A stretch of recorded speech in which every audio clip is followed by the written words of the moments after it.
Josh Duggar is once again standing at the center of a legal storm, one that refuses to calm, no matter how many walls of a federal prison isolate him from the outside world. His name, once associated with a wholesome Christian family on reality television, has transformed into a symbol of disbelief, betrayal, and ongoing controversy. Inside FCI Seagoville, a low-security federal correctional institution in Texas, Josh continues to serve his sentence for crimes that shocked the nation. But authorities say the story is far from over. Legal analysts warn that the new concerns raised by federal prosecutors paint a picture far different from the hopeful narrative his defenders try to hold on to. Behind the headlines, behind the courtroom doors, behind the polished statements from the defense, another narrative is slowly emerging, one that suggests Josh may not only remain unchanged, but could be manipulating the system from behind bars. It starts with a single sworn statement, a single signature, a response that prosecutors now claim may contain a lie, one that crosses the line from technical mistake to a new federal offense. In the world of federal law, truth sworn before the court is not just a responsibility, it is a requirement. Violating that requirement does not end in a slap on the wrist. It opens the door to new criminal charges that could destroy any hope of early release. Experts call it the perjury trap. A legal mechanism as old as the courtroom itself, simple yet devastating. One lie under oath, and the justice system gains a new set of teeth. Josh's defense has insisted he is working toward reform, toward redemption. But prosecutors suggest a darker interpretation, a man still unwilling to accept the truth about himself, still hiding behind deception, still manipulating those who remain loyal to him. In legal terms, this mindset is known as criminal intent that still persists. And if the court agrees, the consequences could be severe. Inside prison, inmates often find two choices: face themselves honestly or create an alternate reality to survive. According to those familiar with the case, Josh appears to have chosen the latter. Reports claim he has become more defensive, more guarded, more convinced that he's the victim of a massive misunderstanding rather than the architect of his own downfall. But outside those concrete walls, life has continued with a painful and irreversible shift. His family, those once united behind a reputation of moral purity, are now fractured. The smiles once broadcast to millions are strained, fading beneath the weight of legal fees, public shame, and emotional exhaustion.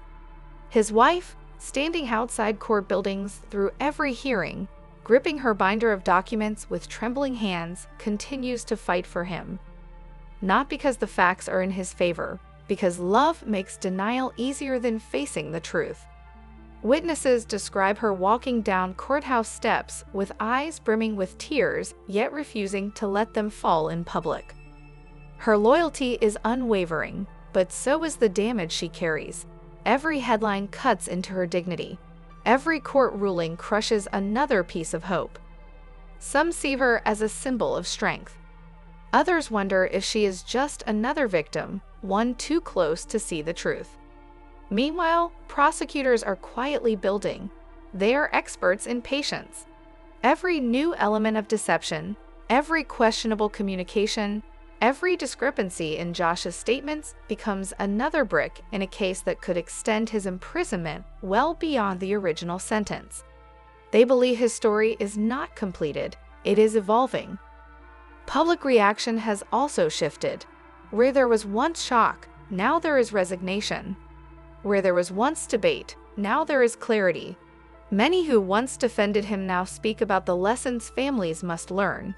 That faith does not grant immunity from truth. That no household, no matter how public or powerful, is guaranteed moral perfection.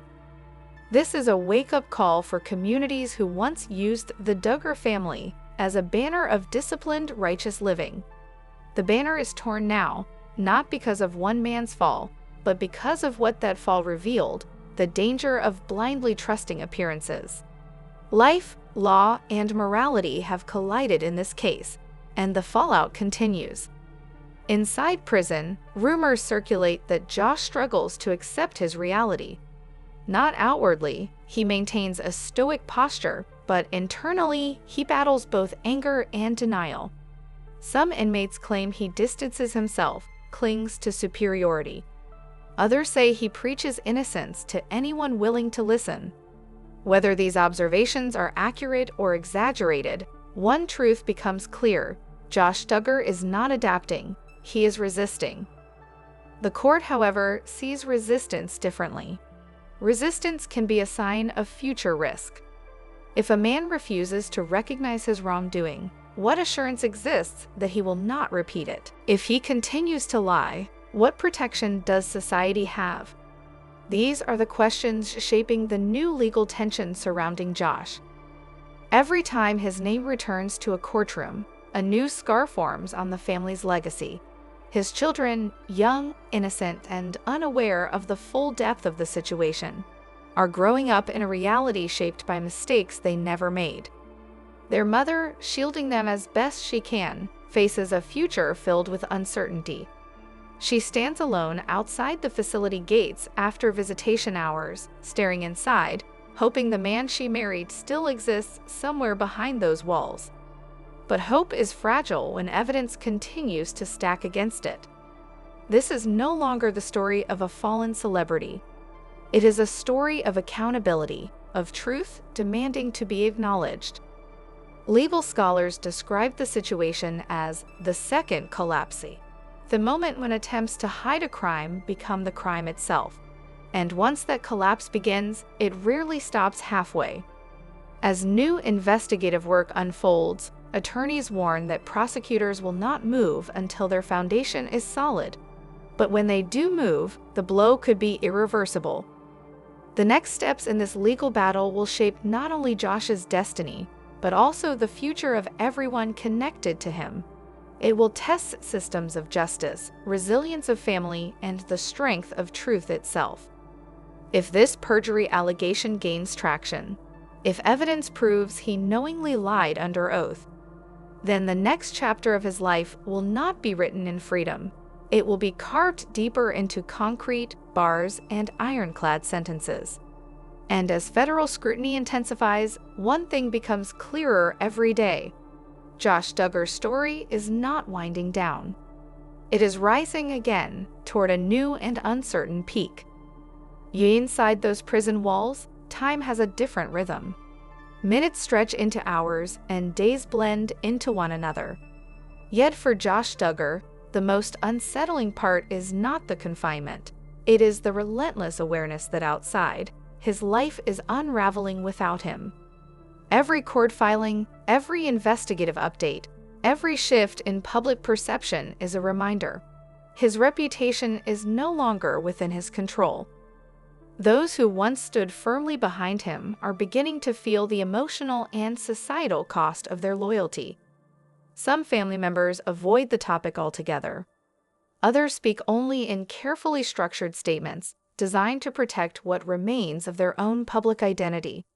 But silence often speaks louder than defense, and this silence reveals a widening fracture. A former family acquaintance noted, "They are walking on eggshells, torn between love and the harsh reality staring them in the face." This internal conflict is now as much a part of the narrative as the legal case itself. Josh's wife remains the most visible figure in his corner. Every new legal twist forces her to navigate the same painful question. How much of the man she loved still exists, and how much was a carefully maintained illusion? In every courtroom appearance before his incarceration, observers saw her gripping her hands tightly on her lap. It wasn't only nerves, it was the fight to hold onto a future that was rapidly slipping away. She never asked for fame. She never asked to become a public example of heartbreak. Yet here she is, a symbol of the emotional shrapnel that follows a public fall from grace. Family counselors familiar with similar situations describe it as the hope denial cycle, a pattern in which loyalty becomes a shield against overwhelming truth. For her, moving on means acknowledging the reality of his actions, and that is a wound she is not yet ready to reopen. Meanwhile, prosecutors are looking beyond emotional narratives. Their mission is rooted in facts, accountability, and patterns of repeated behavior. They are trained to dissect dishonesty, to identify the difference between a mistake and a calculated lie. This is where the stakes rise. A man who continues to insist upon innocence, even when facing overwhelming evidence, poses risk. Not necessarily because his actions will repeat tomorrow, but because he remains the same person who made those decisions before. In psychological terms, accountability is the first step toward rehabilitation. Without it, change is merely an act, temporary and fragile. Reports from within the correctional facility suggest that Josh remains distant from self-reflection programs. He participates, but superficially, checking boxes, not confronting deeper truths. And this concerns experts. Because if rehabilitation becomes a performance rather than a transformation, then release becomes a gamble for society. Legal advisors studying the case now see two parallel narratives unfolding. One emotional, one judicial. And both are rapidly approaching a critical point. Inside prison, reputations form bitterly fast. Many inmates find redemption through honesty, through facing the person in the mirror without excuses. Others cling to narratives that justify their past. Josh appears trapped between those worlds, refusing to admit guilt, yet unable to escape the consequences of it. Fellow inmates have allegedly observed moments of visible frustration, when outgoing mail is returned, when privileges are denied, when instructions are questioned. Not rage, but simmering resentment, a restlessness that hints at an unresolved internal war. For the justice system, that inner resistance is more significant than any outward composure shown in front of cameras. Because behavior behind closed doors reveals the truth that public statements try to hide. Outside, communities who once idolized the Duggar family now watch from a distance. For years, their lives were portrayed as the embodiment of faith, discipline, and moral strength. Today, those same values are being re-examined. Were they pillars of truth or walls built to conceal? This scrutiny has forced once supportive families to re-evaluate the dangers of idealizing public figures. Trust is not a commodity to be handed out in bulk. It must be earned through consistent truth. The courtroom is where that truth is now being tested. Prosecutors have become meticulous archivists of every word Josh speaks under oath, every affidavit, every interview, every letter, because perjury is not proven by catching a lie. It is proven by establishing a pattern of intention behind it. In that effort, even a single sentence can determine years of freedom or imprisonment. Documents now circulating among legal teams suggest that the discrepancy in Josh's sworn statements may involve interactions or knowledge that he denied having. What was once considered a minor contradiction is now under careful forensic examination. Federal law does not require a conspiracy to charge perjury.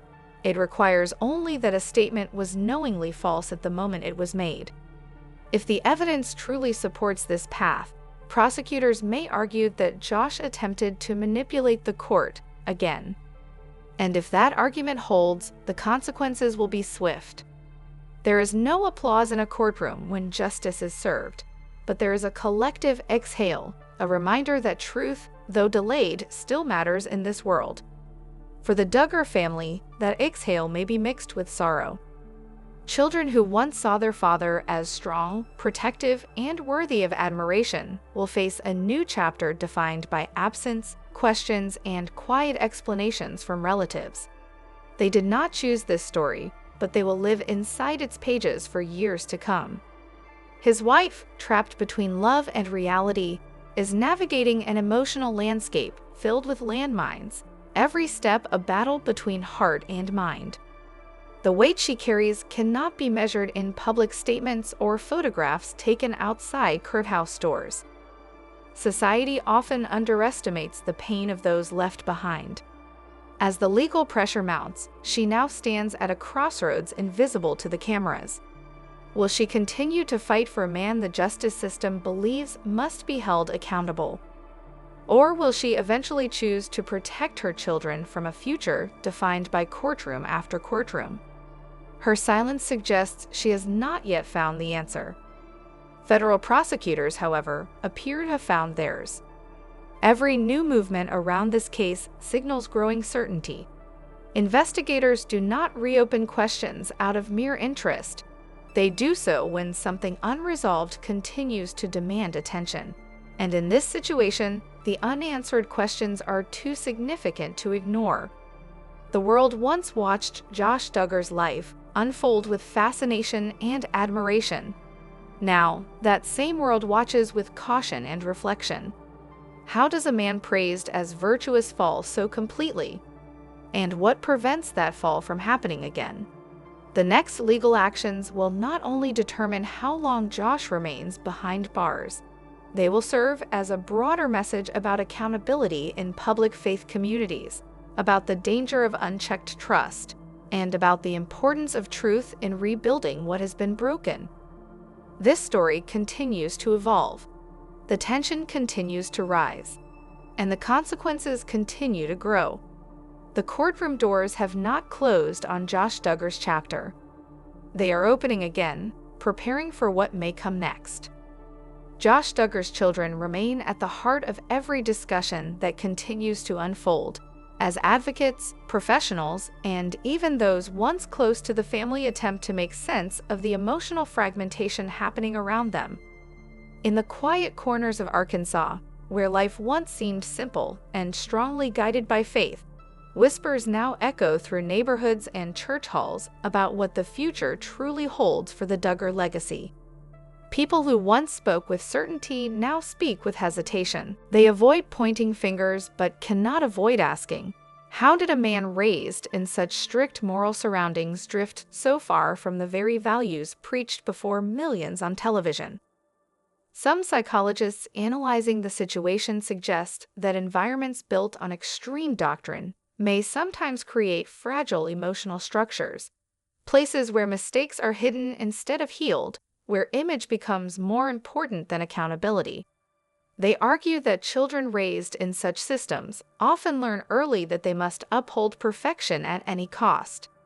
And when imperfection inevitably arrives, it explodes silently, dangerously. But again, experts refrain from blaming religion itself. Rather, they point toward the culture surrounding fame, pressure, and the expectation to remain above reproach.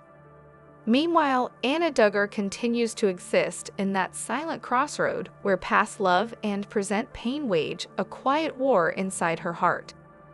Those who follow her public appearances note the emotional weight behind every expression, the uncertainty when she holds her children close, the inner strength she displays when she walks into the visitation room at the prison, hoping to keep the father-child bond alive while knowing that trust has been shattered beyond easy repair. Observers reflect deeply. Is staying a display of unwavering marital loyalty, or is it a reflection of fear of judgment, fear of starting over, fear of raising many children alone in a world that rarely understands large families or values like hers? Supporters continue to encourage her with compassion, reminding her that whatever decisions she makes should be rooted in love and safety. Public reaction has shifted from outrage to contemplation. Initially, there was a wave of blunt condemnation, people expressing disbelief that someone with such a strong public religious identity could commit crimes that harmed innocent lives. But now, the conversation has matured.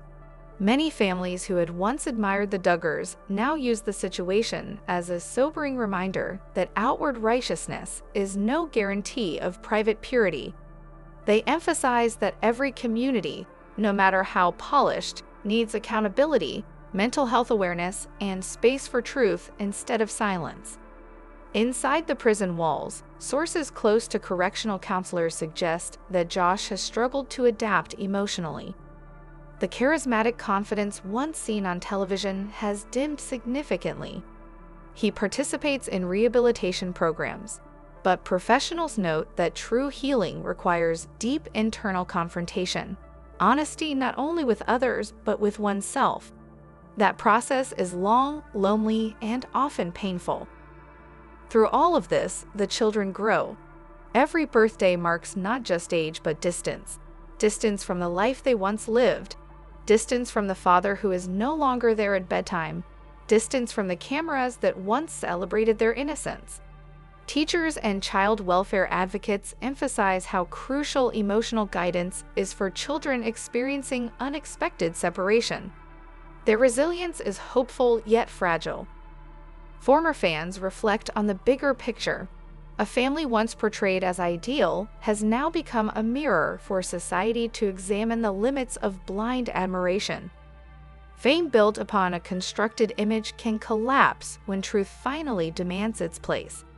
And when that collapse involves minors, those who cannot consent, cannot speak, cannot protect themselves, the responsibility of every adult becomes heavier. Faith communities express sorrow, yet many also express hope. They remind people that redemption is central to spiritual teaching, but they also insist that redemption cannot bypass justice. It cannot erase consequences, and it must never ignore the victims. As the legal process prepares for future evaluations, parole possibilities, potential appeals, lawyers and observers note that the next chapters of this case may redefine how public figures tied to strict religious structures are viewed when moral failure becomes undeniable. The justice system continues its careful watch, ensuring that each detail receives the weight it deserves. At home, family members not directly speaking about the situation still carry emotional burdens. Siblings who once shared laughter on screen now navigate adulthood with heavy silence. Some choose independence, quietly stepping away from the spotlight. Others remain rooted in the past, deeply protective of their shared identity. The world watches with empathy, but also caution. This story has already taught many valuable lessons about boundaries, about transparency, about the responsibility that comes with influence. But the story is not finished yet. There are still questions that linger and answers that the future alone can reveal. And tonight, as Anna tucks her children into bed, as Josh may sit alone in a prison bunk reflecting on what has slipped away, as parents across the country hug their own children a little closer while thinking of the fragility of innocence, the narrative continues, gravity pulling everyone involved forward into unknown chapters that will determine not only reputations, but the emotional survival of an entire family.